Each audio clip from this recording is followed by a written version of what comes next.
on the one mission we have of defending the sovereignty of the Republic of Kenya. I've also, in the last 100 days, been able to appreciate the entire force, be able to visit the locations where we are deployed, both internally and externally, and I more or less have an understanding of the entire force and also been able to articulate where I want to take the force to be an effective military in performing its mission. In terms of enhancing Kenya's territorial integrity, what would you say is what KDF has been able to achieve towards that front, because that's part of your mandate? Without going into much details, Kenya is secure along its borders because of us in KDF. We'll be judged by the effectiveness of how we perform our duty. And currently, by and large, other than some minor incursions which are reported here and there, we are secure. And even those incursions, they are not just happening, we are dealing with them. Let's go back to your phrase, the one force, one mission. There's so much going into, militaries around the world. There's so much going into the modernization of the military to deal with emerging challenges. You can probably take us through what KDF is doing, of course, in line with your mission of one mission, one force, one mission. Militaries all over the world evolve, and threats to national security change every day. So we must keep on evolving, equipping ourselves to be able to mitigate any emerging threats. So if you hear of military modernization, it's not just a time to go and buy more weapons. We evaluate the threats, the possible threats that are there, and how to mitigate them. And when we realize that some of the equipment or strategies that we have had have some gaps, then we modernize to close these gaps so that we are always capable of defending the Republic. Let's talk about the upcoming recruitment of the officers of KDF, because, that always attracts a lot of attention from Kenyans whenever that time comes. First of all, start by explaining to us why the recruitment is annual.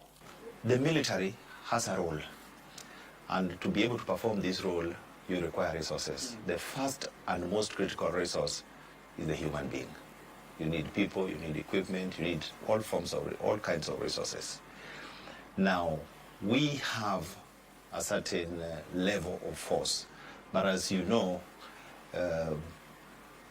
mobility of labor is a common practice everywhere. There are people who leave for whatever reasons. So every year we have to recruit to be able to maintain the level of desired force level we require. And therefore we recruit to be able to cater for attrition, and also in the context of our modernization, achieve the desired force level that we require. That's the main reason why we recruit every year. Let's talk about the criteria, or who do you target when you talk about recruitment? Without going into too many details, first of all, the person who wants to join the military, three things, if I can summarize them. One is the physical form of the person. Second is his medical status. And then third is his academic qualifications. So you can categorize everybody, there are different trades and different entry levels, but those three areas are what we look at.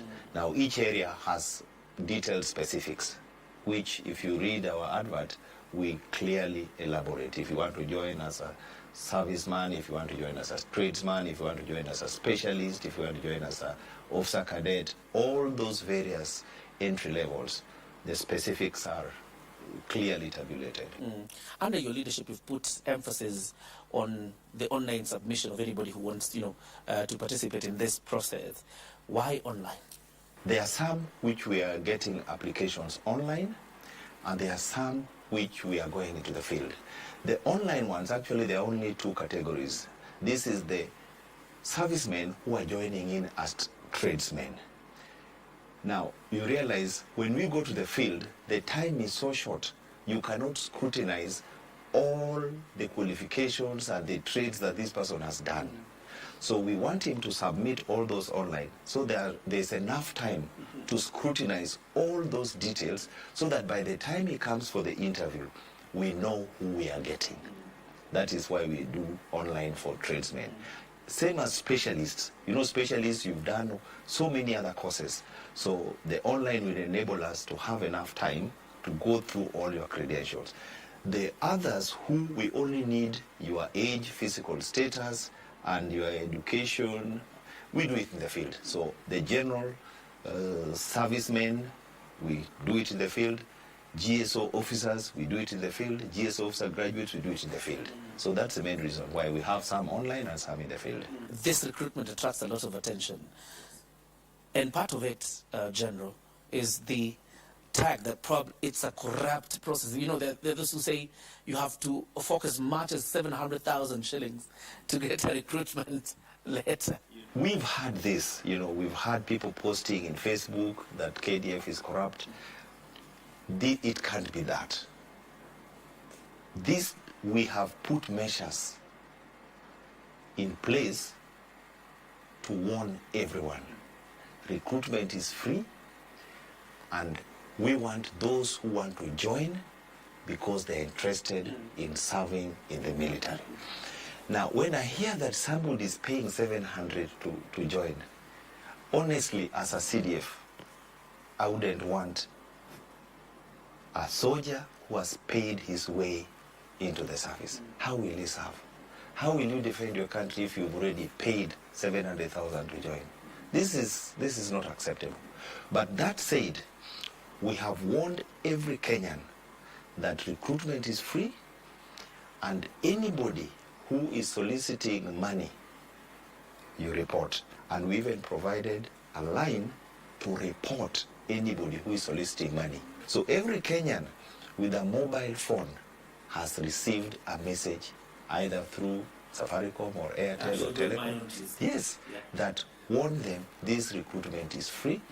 It's above board. You go to the field, you apply. If you are qualified, many applicants who qualify sometimes are not taken because the numbers we are taking is less than the total number of applicants. In fact, we in Kenya are lucky that we have this problem. Other countries in the developed world, they don't have people to join. So they ask people, please apply. Here in Kenya, we are telling people, apply, but we get such large numbers. So we use the best, the criteria that ensures regional balance, a criteria that ensures the candidates are qualified, and we get people who are qualified. Other than, incidents of bribery that largely are reported, have you encountered, other forms of reported malpractices during the recruitment? These malpractices are many. In fact, the worst for us are those who masquerade as military officers. So to the public, they are seen as military officers, and they are not.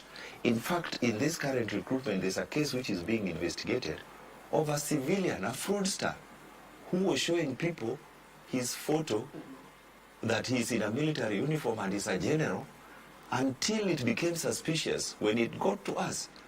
This person has never served in the military. So that is the unfortunate bit. Those who masquerade as military officers, they go con people, and they are not in the military. To the civilian, everybody says this is KDF person has conned me. But we take it seriously. Every reported case is investigated. If it involves our staff, you go through the disciplinary process, and it is very, very severe. If it is a civilian, we hand you over to the police so that the law takes its due process. Yeah. Kindly take us through, because when we talk about a civilian, one obviously assumes that it will go through the normal criminal process that is in court.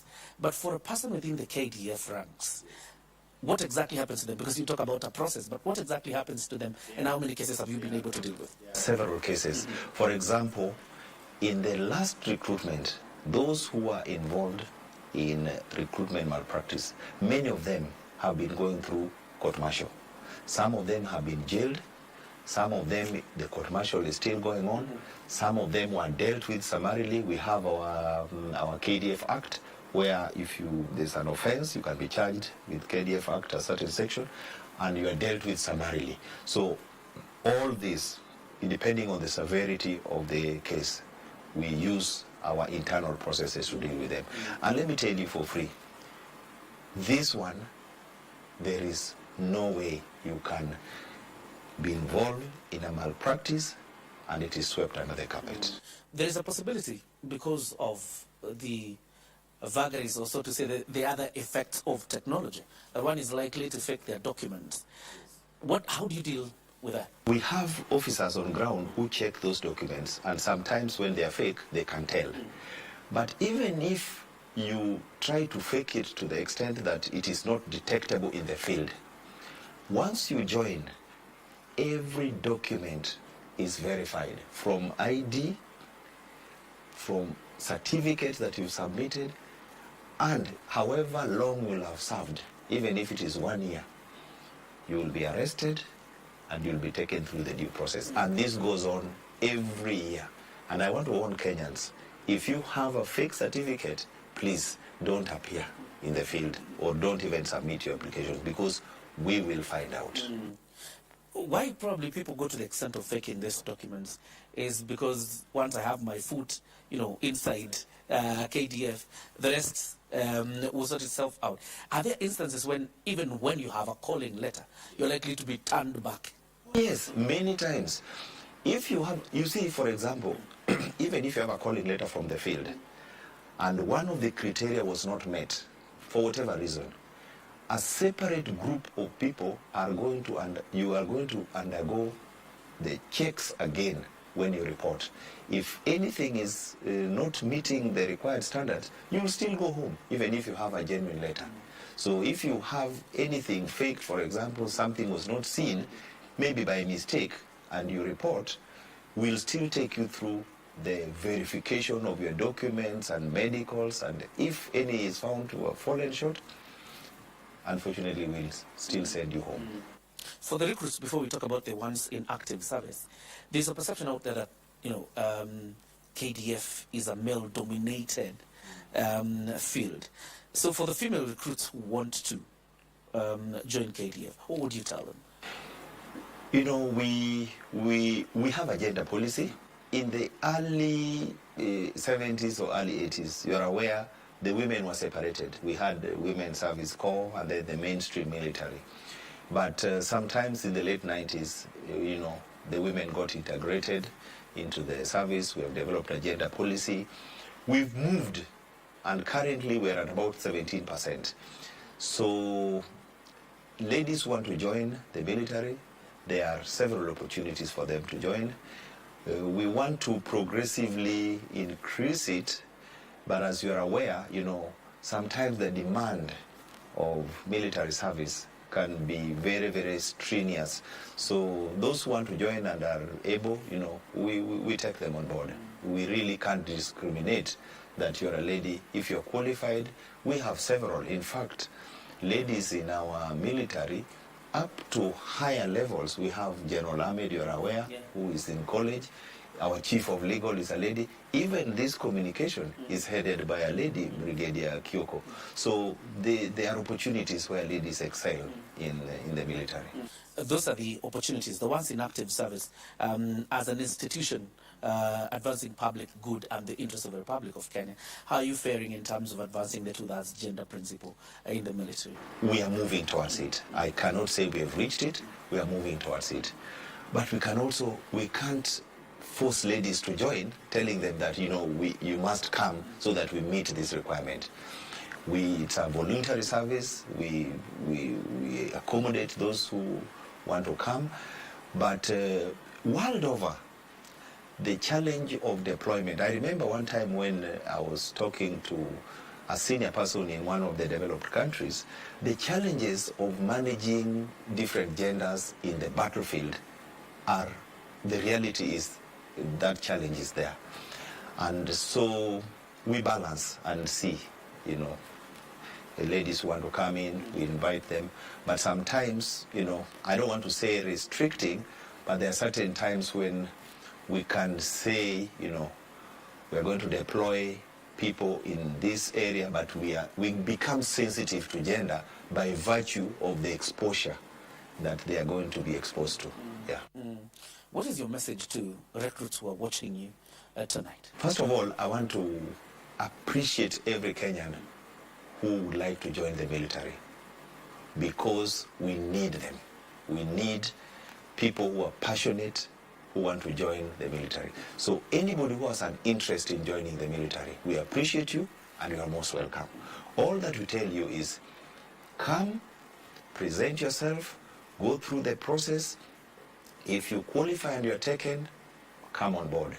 If you don't qualify and you're not taken for one reason or another, if you pass everything, there'll always be another opportunity. But don't give anybody a cent or any form of inducement to join. Please. That is all that I can tell Kenyans. But even for people who are applying, you apply, leave it to us. We'll scrutinize your documents. If you're shortlisted, come for the interview. If you qualify, we welcome you to join us. If you don't qualify, there are always other opportunities to serve the country. There's something that I want you to emphasize, General. The fairness of the process, because you've spoken largely to it, but there's also the consideration of region and stuff like that. Yes. How do you assure recruits of total fairness? Military is extremely fair. Not even in joining only. Joining in terms of opportunities for training, in terms of career progression. People have this notion that you have, people, so many people from this place. We have data on the entire population of the Republic. So this data informs the numbers that we are taking from every place. We are required by Constitution that we have the face of Kenya. And by and large, I can tell you, at every recruitment center, we have numbers that when they come, the KDF population, more or less, if you take it through a scientific process, will represent the face of Kenya. As a Chief of Defense Forces, what are you doing to advance the well-being of servicemen and officers under KDF? When you are in command, and as I am, one of the key things that will concern you is the welfare of your men. If you don't have an interest in the welfare of your men, it will be shown, it will be seen very, very easily. So the welfare of your men will determine the morale, the ability to embrace the force and have that fighting spirit. Several things, welfare. First of all, a genuine concern for those under your command. A genuine concern is part of that welfare. Ensuring that you train them to the level that is required for them to perform their mission. Secondly, you ensure that they are well housed, their families are taken care of, the health care is taken care of, their education facilities for the children, so that when he is in the field, he knows that somebody genuinely cares and thinks of me, and I'm here to fight and defend the Republic. I want to tell you, so much has been done, with and without elaborating that, like I have done this, I have done this, I have done this. It preoccupies my mind every single day that welfare of men and women in KDF is taken care of so that they are available, ready to perform that mission. Well, how would you want your legacy to look like after General Francis Ogolla has exited? When I leave, let Kenyans judge me. But I want to leave an effective military, respected world over, and will be able to deliver on its mission wherever, whenever. Yeah. All right. Demystifying General Francis Ogolla, other than the serious military man we see, the Chief of Kenya's Defense Forces, what has General Francis Ogolla do when he's not issuing commands? Well, you know, as a person, Yes. first of all, I like to read. Yeah. I like to read. And I used to love golf. But the day I was appointed the Chief of Defense Forces, I more or less kept my golf clubs aside. And I said, let me focus on this job wholeheartedly. I ran with soldiers twice a week, you know, just to keep fit. And I like to be sometimes alone to reflect, you know. If I can get 2-3 hours a day to be by myself, I like that. I enjoy it. Yes. Absolutely. Thank you very much, General. Thank you so much. I appreciate it. And we wish you all the best in dispensing your mandate. Thank you very much. We're speaking to General Francis Ogolla, the Chief of Defense Forces. And of course, the assurance of a general is that the process upcoming is free and fair. So if you're interested and are passionate about serving in the military, go and apply. Thank you very much. Have yourself a blessed night.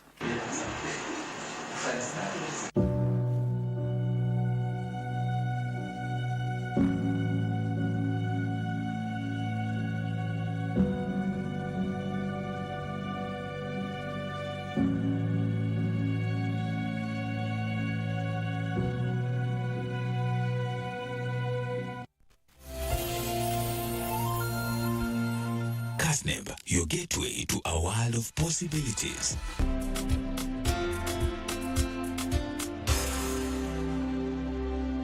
Visit www.kasneb.or.ke and enroll today. KASNEB, shaping futures, transforming lives.